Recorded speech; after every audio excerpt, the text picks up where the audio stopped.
Hey everybody, Jace here. Just want to remind you that on every one of these 12 days of the Comic Source videos, you can win 1 month free of Global Comics. And on Christmas Day, we'll be giving away a free year of Global Comics. All you have to do to enter is just go over to the YouTube channel and leave a comment on any particular episode that you've checked out. If you listen to it audio only, again, just head over to YouTube, do a search for the Comic Source. Leave a comment, and everybody who enters a comment for a particular video, I will select at random a person for that video to win the code to get a month of free Global Comics, which is the premier destination for digital comics. Got the best user interface I've ever seen for digital comics. You can read comics on your phone. Over 375,000 comics so far in the library. It's growing daily, so it doesn't cost you a thing to check it out. Again, just leave a comment on the YouTube video for any of the 12 days of the Comic Source YouTube videos, and you'll be entered to win. So hope everybody's having a really fun and enjoyable holiday season, and thanks for joining us for these 12 days of the Comic Source episodes.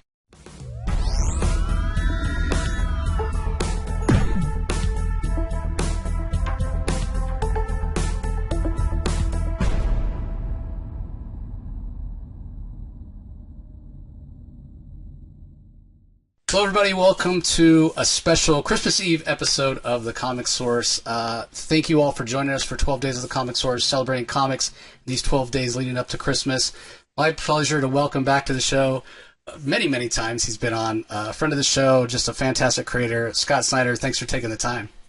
No, sure, Jace. Thanks for having me, man. I'm excited to be here on Christmas, man. Look at this. Yeah, it's so great. Let's start off there. It's Christmas Eve. Now, we're recording this ahead of time, everybody, because, family takes priority those days. But I got to ask you, Scott, anything you're looking forward to? Any traditions over there at the Snyder household? Like, what's Christmas like with you and the boys?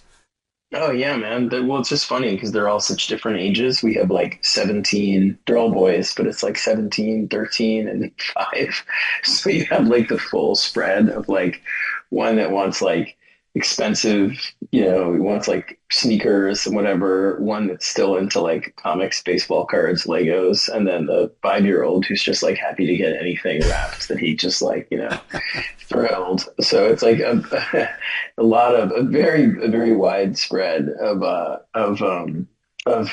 Christmas spirit. So it's a lot of fun. And they all wear matching PJs, although the 17-year-old, 13-year-old would like murder me if I posted a picture. So it's cute. It's cute. And our 17-year-old, he's applying to college right now. So he'll be here next year, but this is our last year with him like here full time. So we're really trying to soak it up. Yeah, no, I get that. We go crazy for Christmas here, as listeners of the show will know, with our full-size tree in every room. Yeah, we do the matching pajamas thing, too. So, yeah, it's just it's a lot of fun. But it's been a fantastic year for comics, specifically for yourself with Absolute Batman. Been, selling out issue after issue after issue in the All-In Initiative. We're going to talk about some of that, everybody. Don't worry. But it's been a long time since Scott's been on, other than DC stuff, so we want to touch on some of the creator-owned stuff that we haven't had as much of a chance to talk about. And I want to kick it off with, a book that, to me, is one of the more interesting creator-owned things that you've done. And you mentioned your older son. And I want to start off with By a Thread, which was a Comixology original, but Dark Horse, publishes it. It ended in such a way that the story is going to continue. It got announced at New York Comic Con that it is going to continue. So for those that aren't familiar, give the quick elevator pitch and talk a little bit about tease a little bit about what's to come with By a Thread. Yeah, absolutely. Well, thanks for starting with this one. I appreciate it. The trade is actually out this week alongside Absolute Batman. So we're really, really excited. So this has been in the works for a long time. Like when my 17-year-old was about 14 and a half, he pitched this idea. He's always been into comics and writing. He's applying all the schools he's going to. He's, have writing programs. So he's very much into sort of taking my job, but, and he's way better than I was at his age. So it's really nice to see, but he pitched this idea where he was like, he wanted to do something about a bunch of kids who feel like, that they have like one chance to kind of find something better, to make the world better, find some kind of escape from a post-apocalyptic situation. And he was talking about this feeling, and I was like, all right, well, come up with a mechanism and story for it. And so he had this idea of, what if this stuff bubbles up from deep in the mantle of the earth one day? It's just a patch of black, sort of black liquid, and anything it touches, it just kills immediately. And it has these tendrils that no one knows if it's alien, if it's earth-based, man-made, but it starts spreading around the planet at about like 100 miles every day, just in every direction. And so it's this kind of fast crawl all the way across. And by the time the story starts, it's been 10 years since this happened, and the planet is fully covered, and people live on these kind of teetering kind of communities called needles, with cables strung between all of them. So it's by a thread, needles, and it's about a bunch of kids on one of these needles that start to believe that there might be one place left that's still feasible for them in this sort of future. He did research for this, which I was really proud of him for. But if the material is carbon-based, it kind of comes up out of the ground. So he had this idea: what if diamond, which is obviously like pure carbon, is the only thing that can resist its corrosive qualities?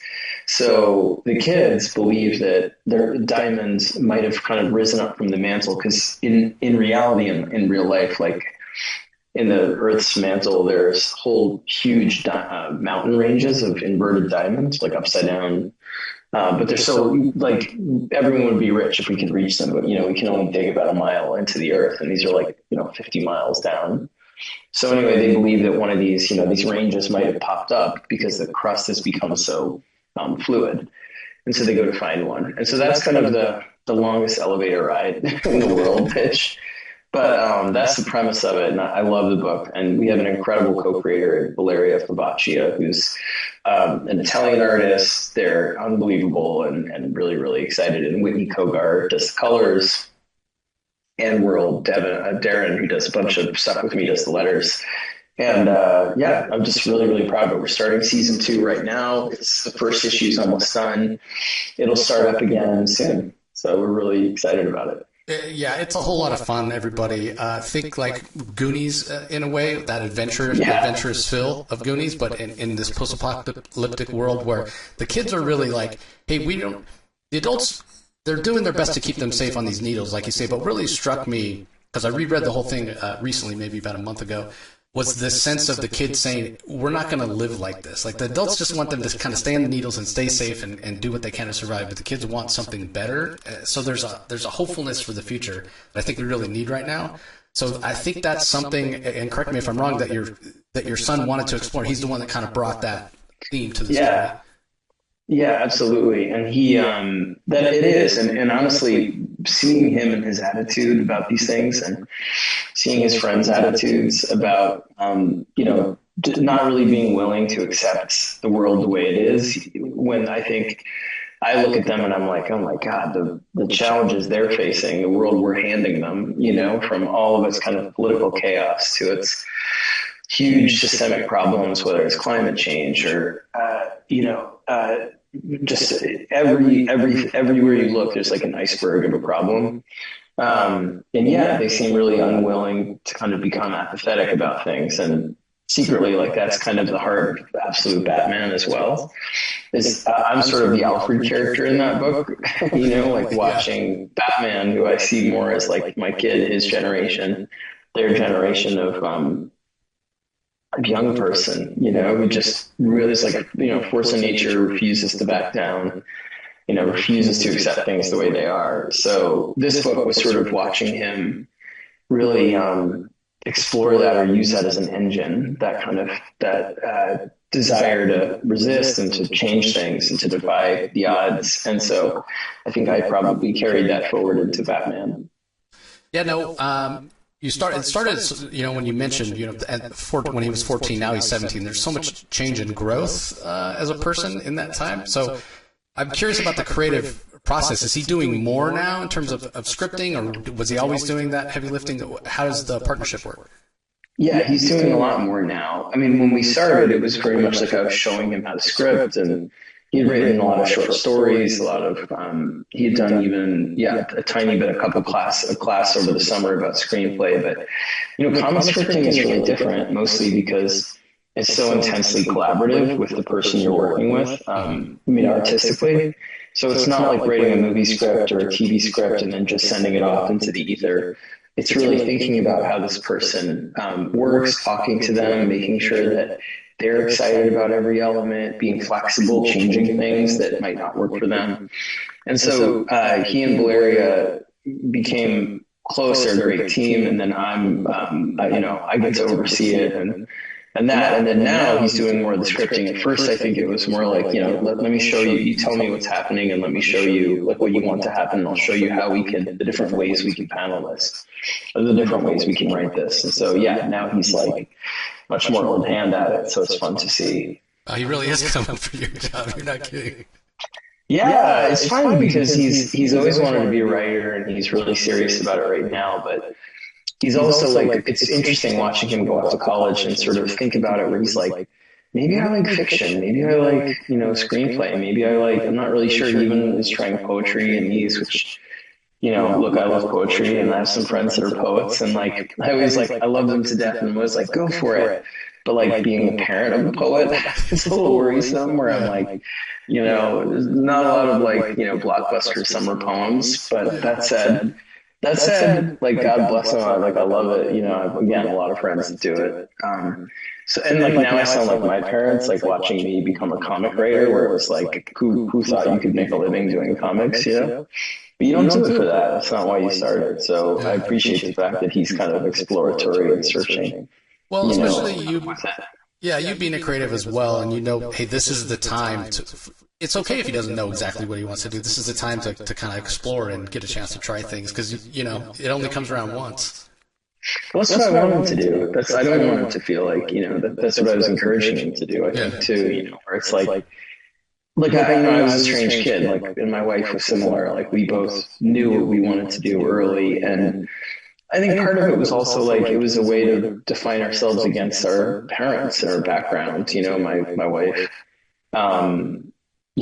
She was looking to get out of a rougher situation as a kid, and being a doctor was the way that she always felt like she wanted to help people. It's what she wanted to do. She knew she wanted to go to college. She wanted to do all those things that weren't necessarily in her family history as much. So she was just, very driven for that.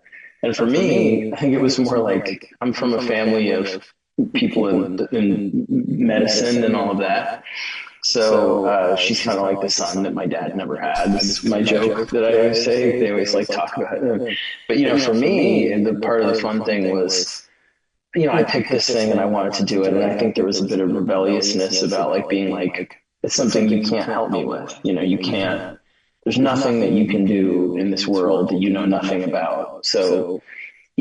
My parents were very supportive about a lot of things. They always wanted to help. And choosing something like this that I love dearly, but also was a place that they had no access to in any way, didn't know anything about, didn't read comics, really, all of it. It was fun as a way to sort of say, look, I'm going my own path, So that's the only thing I say to them a lot, too, is I just don't want it to be the path of least resistance simply because, you see me doing it all the time and you're good at it naturally and all that. So it doesn't seem that way, but I want them to go try other things and explore. I want all the kids to do that, and and I'd be just as happy if he came back and said, "Look, I really want to do exactly this," or if he, I want to be a comic book writer, or if he said, I want to be a ski instructor, or a rock climber, or whatever makes you happy. Life is too short, and things are too crazy out there to waste time doing stuff you don't like.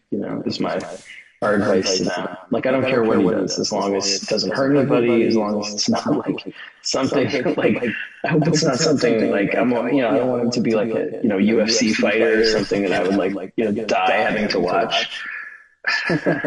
But whatever it is, we'll be happy for him if he's happy. So same, the 13-year-old is already dabbling in hey, you think maybe you could write a comic with me one day? I'm yeah, sure. Too. He reads a lot. James is his favorite, James Steinman. He reads them all the time. He read The Woods. He read Wind. He read Something is Killing the Children. So he's all about it. Yeah, that's awesome. And I know you guys share love of baseball. I was rooting for I don't normally root for the Yankees. You know, I'm a Ranger fan, but against the Dodgers, I'm pick the Yankees every time. But yeah. Yeah, dude, this is his room. I'm in his room. He's playing with MLB The Show downstairs with his friends, but that's why it's like Tanner's jersey from Bad News Bears, and you can see here, flip it, and you can see like the Judge cut out. Oh, yeah.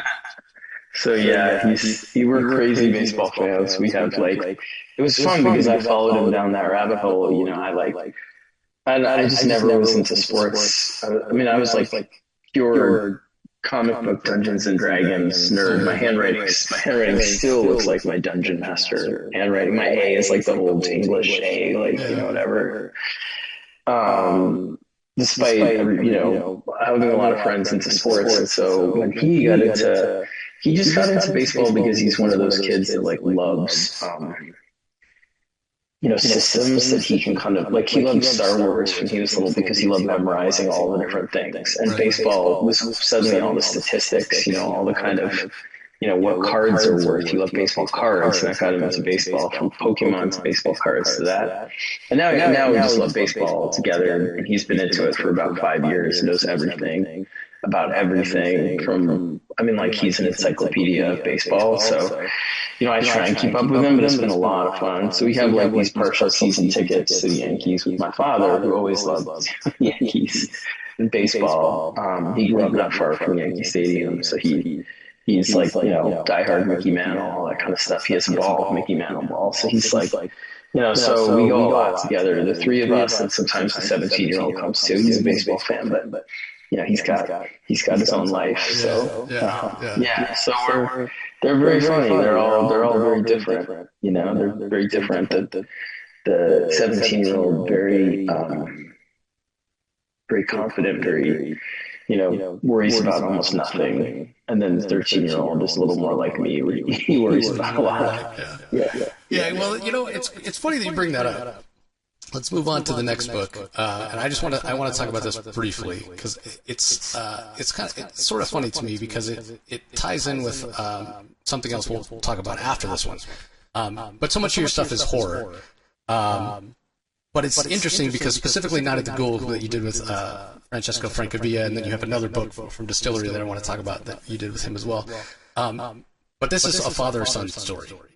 You know, at its heart. And so much of the horror, and it's why I relate to your work so much, is the fears that we have for our kids, for the next generation, and that thing. So, quickly give the elevator pitch for this one, and talk a little bit about that father-son relationship, because it works so well. And, you know, a lot of these books we're talking about, everybody came out as Comixology originals first, and now they're in print with Dark Horse, and I really encourage you to get them. And I feel like they found kind of a wider audience. You know, traditionally, more people are used to picking up your stuff, you know, at the comic shop. So any kind of feedback that you got about that kind of father-son and how it's been going? Oh, yeah, I love this one. This is with my old partner and friend, Francesco Francavilla from Black Mirror, and you know, we go all the way back to the very beginning. And both of us share like a real love of classic horror. And so during the pandemic, we started talking about, you know, wouldn't it be fun, right before the pandemic, but then it kind of bled into that, about wouldn't it be fun if we tried to do a new Universal monster type thing now? What would it be? Would it be like a banshee? Like, what monster would you pick to sort of make something lasting, hopefully? And then we kept talking about, you know, ghoul. That word gets thrown around a lot, but doesn't really stick. Like, what is a ghoul, you know? And so we started playing around with this idea of like, what if we created a monster that felt like it really spoke to this moment, the way all those classic monsters that now seem a little under glass, you know, like Dracula and Frankenstein. I mean, they're reborn a lot, but, you know, they also have this kind of patina around them of like, you know, being classics. But when they came out, you know, they're tapping into all these modern fears, some of which are problematic. But like overall, I mean, they're very much of the moment that they come out. And so we were like, well, what if we have a ghoul as something that hides inside the human body? It's a very, very ancient monster, goes all the way back to the beginnings of civilization. and is responsible for all kinds of horrifying plagues. And it gestates inside a body, keeps that body alive for a long time. And then when that body dies, releases whatever it's created, or it can move on to another body. But they exist over, hundreds and hundreds of years, and they build up this kind of, when they want this kind of horrible pesticide, whatever it is they're brewing, and they can level a whole civilization if they want. But they're very scary. They hide curled up in a human body and come out the mouth with these long fingers. And so we developed this monster that we just thought was real killer concept. And then Francesco and I were talking, and we were like, well, what if we did a movie? What if we made it about horror movies? And so the premise we came up with that I really loved was like, what if it's about a guy who's obsessed with horror movies, never really made it as a director or as a filmmaker, even though he wanted to, and instead spends his time like digitizing old films in the studio, and he comes across the remnants of this film that was supposed to be the greatest horror movie of all time, but burned in a mysterious studio fire that killed a bunch of people, and the movie's called Night of the Ghoul. And so he tracks down the director, who's in hospice care, with the remnants of this film, and he wants to interview him about it. And so the whole book takes place kind of in this one night, where he goes to interview this old guy who is convinced, keeps telling him that the movie wasn't fiction, that he made it about a real monster called the Ghoul, and that the Ghoul is in this very building and is going to kill all of them. And it cuts back and forth between the black and white fragments of the original film, the fictional film, and the present, where this interview is happening, and he's there. The main character is there with his son, who he has sort of neglected a long time because he's been trying to sort of make a career for himself and has failed. And his son really just wants to spend time with him, but instead he's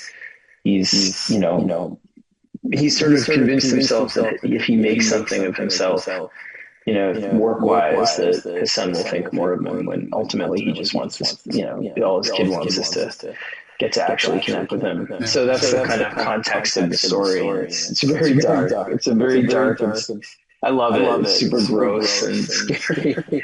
And the old people homes always freak me out, and it takes place in like an old person home.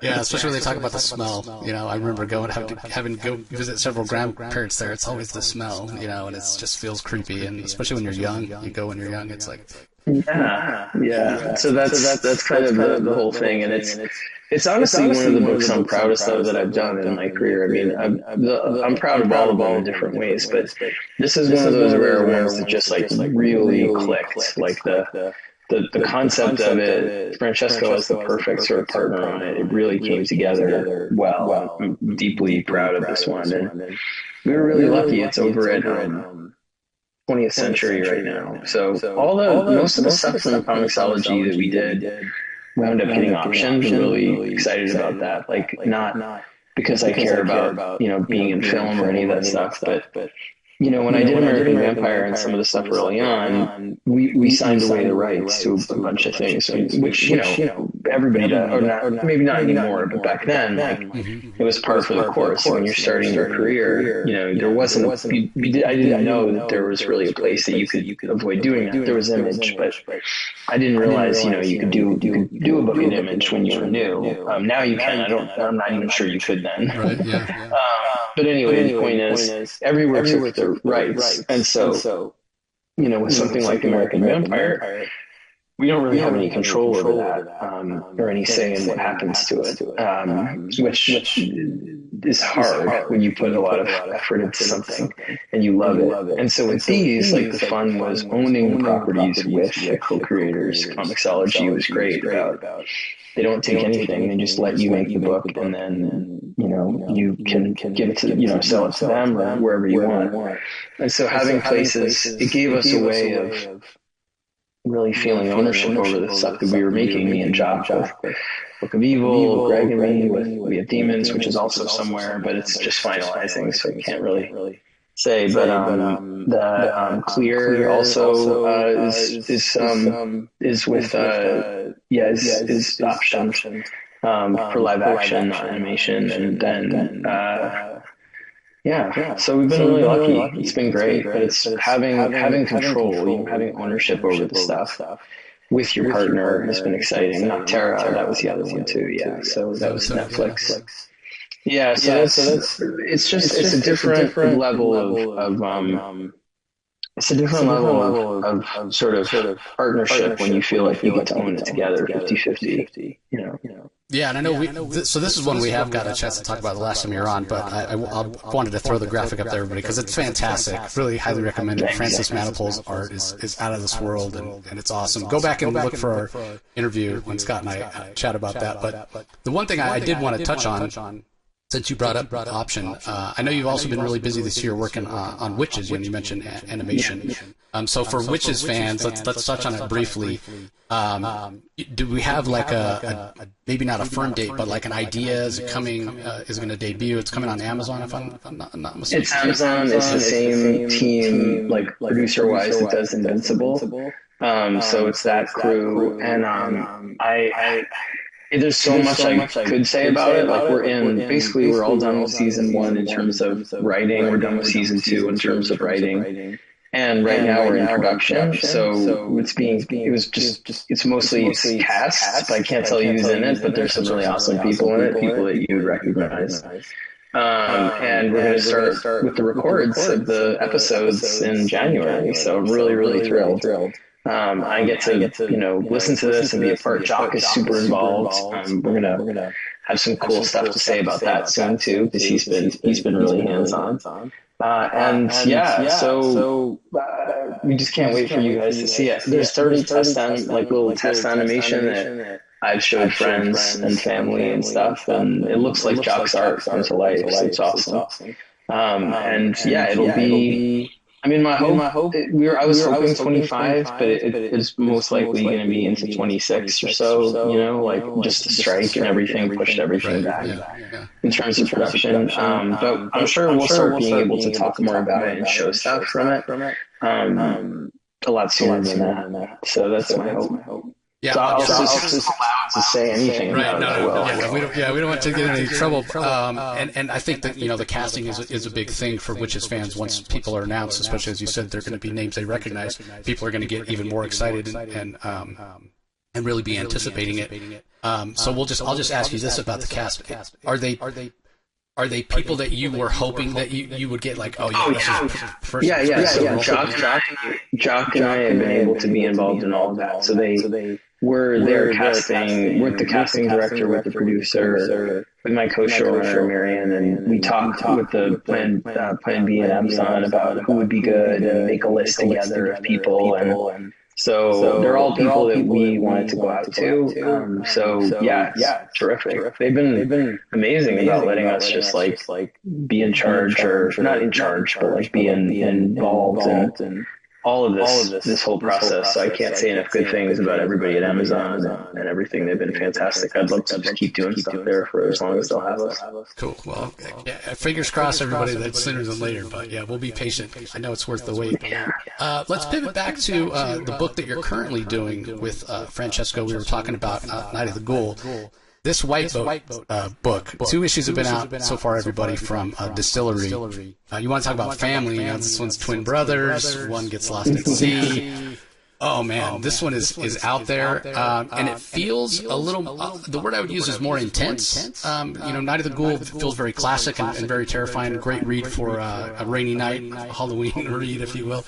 But there's an intensity to this one. So give us a little bit of the idea of the impetus of it, and was it something you had in mind for Francesco right away? Oh yeah, we made it up together. It was like, well, what if we redid what's the island of Dr. Moreau now in a different way, and instead of an island where people are combined with animals, what if there's an island out there where extremely wealthy people have been experimenting with all kinds of technology that's 50 years ahead of what we have now to try and evolve us into sort of what they believe on the island is that God abandoned us after making us, so we will make but the challenge that he's posing at us is, can we make ourselves into gods, essentially creatures that are versions of ourselves that are bigger that will, don't age, won't die, live with a different sense of time, all of this. And so they've been trying to make, without giving too much away, it's sort of like Jurassic Park, but with people in some way is what happens. So it's totally bonkers, and I love it. It's like Francesco is just such a wonderful partner, and I love the book dearly. It's like, I'm like, are we going to pull this one off? Like Night of the Ghoul, you knew, like I thought we were going to pull it off, but it was also, it was very tight, you know what I mean? It was like a tight book, like very claustrophobic, very intimate, very dread. This is very big and expansive and, almost like huge blockbuster, like unfilmable, where you're like on huge boats and islands and monsters and that. So it's a way different scale. But I mean, it's equally horror and equally gross and equally sort of dark and twisted, and heartfelt too. It's about a guy who loses his brother at sea as a kid, and he's been haunted by this experience ever since. And he writes about boats, and he gets invited to write about this mysterious yacht called the White Boat. It's supposed to be the fanciest, wealthiest yacht ever built, and it holds. Once he gets on it, it starts taking him out to sea. He doesn't know why, and it takes him to this island that I was telling you about. That's sort of where the story takes off. Yeah, and really big, like a lot of pages every like you get a big chunk of story. I know the third issue's solicited for February. Is the third issue the final? Is it 3 issues long? Yeah, it's 3 issues. It's oversized. This one, I mean, they're already oversized, but this one's oversized. So it took a little extra time and that, but yeah, we're really excited. So, we're working on it right now. It's about Francesco has like maybe 10 pages, I think. So yeah, we're getting there. Yeah, it's fantastic, everybody. When the name got announced, when it got announced from Distillery, it's you. I read everything you do, so I was like, I wonder what this one's about. It was not at all what I had expected, because I purposely didn't read the solicit, because the title of it was so like, man, I have no idea. It didn't hint at anything to me. And then, I just dove in blind and, sucked me right in. No, thanks. I really like it. It's completely bonkers. Yeah, we'll touch on this one real briefly, because this is one I think that a lot of people know, because you and Tula Lotay, the artist on it, won the Eisner for it, Best Digital Comic. But I'm a fan of this one too. Again, a little bit different. We've been talking about this horror stuff that you've done. We'll touch on Absolute Batman in a little bit. But this is this romance adventure, which was just so different from anything you've done before. So I know you had a blast doing this with Lisa. She's so talented. Oh yeah, she is, and we go all the way back. She's been a friend since I started my career. That was the first convention overseas that invited me and paid for me to go, and when I was just starting out, and I was so stressed out on Batman, and I didn't know that there were conventions like that, like Thought Bubble. Lisa ran Thought Bubble for a long time. And you'd go over there, and it was like there was no companies, there was no press, really, there was no CGC stuff. It was just creators and fans in a tent, and it was awesome. Like, it was so. It was like just what I needed at a really stressful time, and she was wonderful about all of it. And then brought my wife over next year with me. And so I love Lisa and think she's one of the most talented people in comics. And so the whole thing with the Comixology stuff was, after being at DC for a while, I know we're going to talk about DC, and just as a total warning, my kid might come in 20 minutes to go to bed. So I have to just beware. But the whole idea was I'd been at DC for 10 years, and every year, I think I told you this last time we spoke, but I would fight for a carve out to do indie stuff outside of DC, and they would give it to me, and then I never did any because it was so busy all the time with Batman and metal and death metal and Justice League, and those books just take a lot because there's so many more things you have to consider when you do one than when you do a creator-owned book.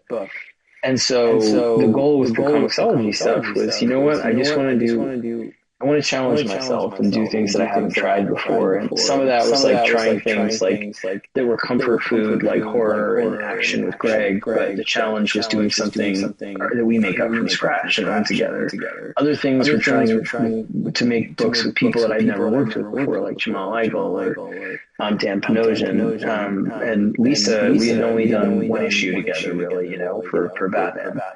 At one point for All-Star Batman and Poison Ivy issue. So for us, it was the idea of like, let's make a book. Let's make it, and everything was, let's make it out of the stuff we love. And so this really was like a project that was grown together from, I said, look, I always loved, I know you love like historical fiction. I love this one period, especially in the early 1900s when it feels like it has echoes now when, the rich were getting rich very fast and young people were struggling, and there was this kind of rebellion among them to use the kind of machines of war to do this wonderful, bizarre, death-defying, crazy stunting in the sky. And let's do that. And she loved it. We just made it together. And it was just an experiment. It was like, let's just try this. And sometimes those come out the best, the things that you really plan. Sometimes don't work, and the things that you don't plan. Or I knew the story, but I didn't really know it. And we were like, let's just make it. And, we made it all up before we started, but we made it together, on the fly before we dove in to start writing and drawing it. And it just clicked. Again, it just worked. So yeah, I love that. Yeah, and you guys have the award. Not that that's why you do it, but you have the award to really as proof of concept that it did work, because there's this idea of the romance, because it is this sort of this doomed romance. But so there's the romantic, the love part of it, but also just the romance of the period, which this book, the story, Scott, it doesn't work if with another artist. It just doesn't. The romance of Lisa's art is what really makes sets the tone of the book and carries it through. Yeah, that was the idea with each artist in the Comixology Dark Horse line, was to just make something together from scratch. So, Clear was me and Francis, like I told you when I was here last time, talking about what he wanted to do sci-fi. And we were like, well, sci-fi is based on your fears of and hopes, but mostly fears. The book's coming, so what are we most afraid of for our kids? And building an idea out that way. So each one of them was really organically kind of constructed with that artist. There was no like, here's a pitch and going to a different artist seeing who could do it. Each one of them was grown with that person as a project that had our DNA in it together. So that's why it was so fun, I think, working on those. It really felt like each one was singular to this particular person. Yeah, and you mentioned working with Dan Panosian. Canary is the project you did with him, which is just it's such an awesome Western, and Dan is just such a brilliant artist. We'll take a little bit of a different tack on this one. I want to ask you about, because again, it's something I reread recently. I'm curious if you had a dream casting for Mabel and Ed and Will. Who would it be if you could just get anybody? I don't know. It's so funny because people ask me that sometimes about the creator own, but I really just I see them as the characters drawn, so it's really hard for me to do that. But I'd be happy tons of people. If you showed me people, I'd be like, oh yeah, sure. But I really try and like Absolute Batman is that Bruce. It's very hard for me to picture anyone playing him because he's Nick's art. Gotcha. Yeah. But everybody, again, Canary, it's available in trade from Dark Horse. It's really awesome. So one more book I want to touch on before we talk about Absolute Batman, because actually let's do two. Let's talk about this one real fast as well. Just warning. I'm warning you. If he comes in, I gotta jump. That's the only thing. So I just don't want to miss out on Absolute Batman. If you want to talk. All right, we'll do this one real quick. Book of Evil. This one again, experiment with you and Jock. There's a lot of prose in it. Seems like you guys had a ton of fun, but again, the fears of the future and kind of changing and worried about kids.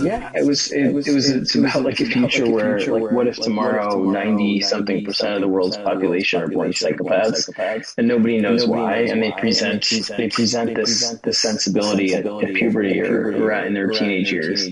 They sort of click into one. So it's about a bunch of kids growing up in this world that really don't want to find out whether or not they are, and so they're hoping to try and find a cure or a place that might have something that prevents them from becoming these things. And so it's kind of like Stand By Me, but like a super R-rated horror future. And Jock and I were like, let's just make something again. It's an experiment. We've done a lot of books together, and I wanted to create something that felt very claustrophobic. And prose is intensely claustrophobic because it's just you and the page reading and not knowing what's coming next because there's no visual cue. So with this, it was very much like let's try and do that and make the book itself feel like this dark tunnel you're in, and you don't know if something's going to attack you. And so that was the fun of that book, was to make it very uncomfortable, very scary in that way, and then use prose in a really graphic way with Emma Rice designing. It's fantastic, everybody. I can't even explain to you. I don't have it's something you just have to experience for yourself. And then this is the scariest thing you've ever. Like I said, I've read everything you've done. This is the scariest book. These were great, man. These were like, again, Hayden Sherman right now, an absolute Wonder Woman, just killing it, and Batman Dark Patterns. But like these were fun because Mark Doyle was running the Create Your Own line over there, and he was like at IDW, and he was like, we know you're doing a lot of different things in comicsology. Is there any lane that you can drive in over here you're not doing there? And I was like, well, all the books in comicsology have some component of supernatural elements, like or fantastic elements. None of them are just straight realistic stories. So everything has a monster or a demon or incredible wonder of like invention and time travel and Dudley. So there's like everything has something. And so here it was like, what if we do just straight up genre stuff, like straight up lockbox thriller, really dark and twisted. So the first one, Wildfires, was like a noir, and this one was straight up thriller, like serial killer. And so it's about a guy who's really haunted. He's kidnapped by someone when he's very young and put in a dungeon, and the dungeons are these really mechanical things that break your bones. They're horrifying. And this guy, the keep, they call him that because the keeper of the dungeons has people buried all over the country and keeps them alive in these terrible dungeons. And so when this kid is one of the only people, I think the only person to escape, he grows up and he becomes a detective, and he's determined to find this guy. And so it's the case. This is his chase to find the keep in the present, and it's as pitch black as it gets. It's very not a lot of hope in this book, but a lot of good scares and beautiful art. Yeah, there's twists, there's turns. It's horror. The final page of the book, everybody. The final page of the story is just horrifying. It's horrifying. I finished reading it. I got to that last page, and I was just like, Jesus Christ, Scott. Man, I know. I wanted to just pitch black. I was just like, Well, like I said, it's the scariest thing you've ever done. One of my favorite things you've ever done. So if you haven't heard of it, everybody, if you haven't had a chance to check it out, definitely go and check it out. Okay, yeah. So he's going to come in a minute. So we just have time, like a perfect time. We just have time to talk a little absolute Batman. Now, Scott's been on to talk about this a couple times, everybody. So, and there's plenty of info out there, but there is one specific thing I got to ask you. When I read that first issue, the last page. You chose to bring the Joker in the very first page, and I was still like, I want to discover who Bruce is first before we start getting into his villains. Now, he hasn't shown up since. He doesn't show up in 3, which is out this week, everybody, or last week as we're releasing this, or 4, which I've had a chance to read also. But talk a little bit about the decision to bring him in so early and give us an idea of who the Joker is in this world. Well, the reason I went back and forth a lot about whether or not to include it in the last page, but I was talking to James Tynan, and I was like, you know what? It completes the idea, like it completes the thought, like the inversion of the character. So it felt like something that I wanted to do to just be like, you see, like this is a sort of completely thought out inversion. It's not. We're not making it up as we go along. Like we have really considered every detail of this. And so the Joker in this world is order. He is the system. He is has all of the resources and the money, and he is trained, and he is all the things that Bruce Wayne was. And Bruce is nothing. Bruce is very little. I mean, he's working class. He has some money, but he doesn't have. He hasn't traveled the world. He hasn't trained with the best. He doesn't any of that. And so it was the kind of the thesis about the book. It felt like it kind of at least it showed you the full picture of the thought the book is. What the book is. But he doesn't come back in for a while. I mean, he comes in. You'll see his influence in issue 7 and 8, you start to learn how far his reach is and how scary he is and the things he's done in the past and how he operates, like what it means to make a deal with him, what happens, and all of that is there. So he's looming in the background, but he doesn't come in as a direct threat for a while. So you'll have plenty of time to explore other characters. Don't worry, he's not coming in too quick. Yeah, well, I will say, everybody, issue 3, super political, gives us an idea of the world of Gotham and that sort of thing. Issue 4 is intensely personal. So I love that we're getting all these different kind of perspectives on who absolute Batman in his world is. So that has to be a lot of fun for you to be building that out. Yeah, very much. I mean, it's not.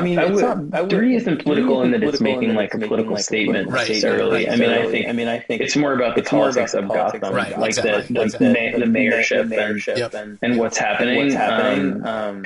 And the book to me is a really simple concept. It is political in a lot of ways, but it's not sort of pointedly political, and it's not prescriptive in a way that sort of espouses any specific kind of political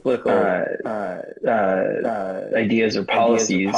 You'll see some. There's some. I don't want to say that, but ultimately, what it's about is it's very much about class. It's about to me like Bruce is somebody who, like a lot of us, I think, feels like these things are getting out of hand about the stratification between how much the powerful have and how manipulative and how much they control and how how helpless it can make us feel sometimes in the face of these forces that seem just bigger than all of us. People that have so much and can sway things one way or another, do all this stuff, and corporations and all of these things that make us feel like we're just sort of grains of sand. And so Bruce really defies that. That's part of what the story is about believing that you can change things even if you're just one person.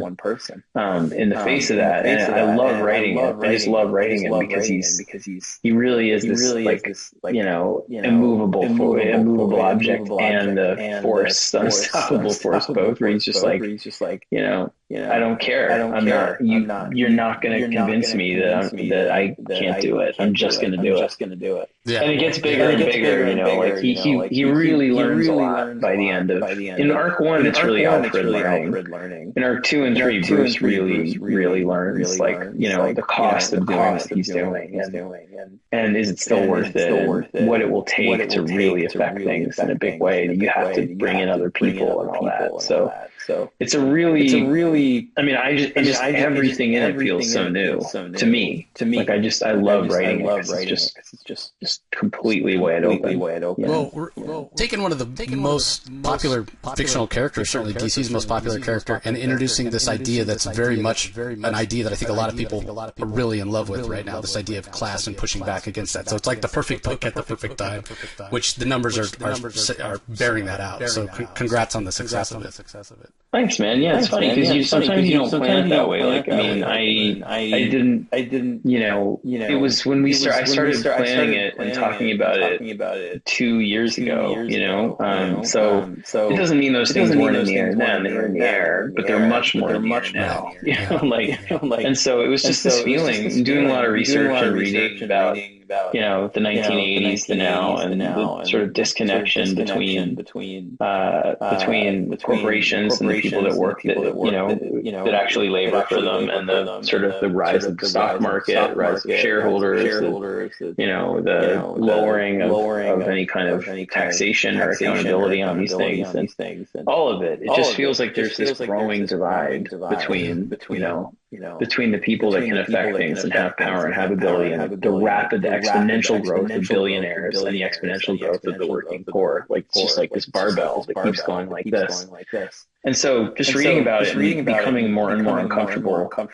Not uncomfortable really with Batman being a billionaire, because I'm not. Like, I love writing him that way, but just I guess just less interested in him as a billionaire than trying something different. It doesn't mean that I wouldn't go back and write classic Batman. I love him. I love writing Bruce as having all the gadgets and the stuff. So it's not in any way a knock on, the mainstream Batman. I love him, and I can't wait to see him in things and write him again at some point. But it just really made me want to see if this could work and be like, what if you flipped it? And instead of having all these things, he doesn't. And it just felt so exciting. I was like, you know what? He's still Bruce that way. He's even more Bruce. In terms of the things that I love about him, because Bruce to me at core is simply a guy who suffers a tremendous trauma as a kid and then uses that as fuel to try and make the world better. And if that's the case, if that's all he is, burned down.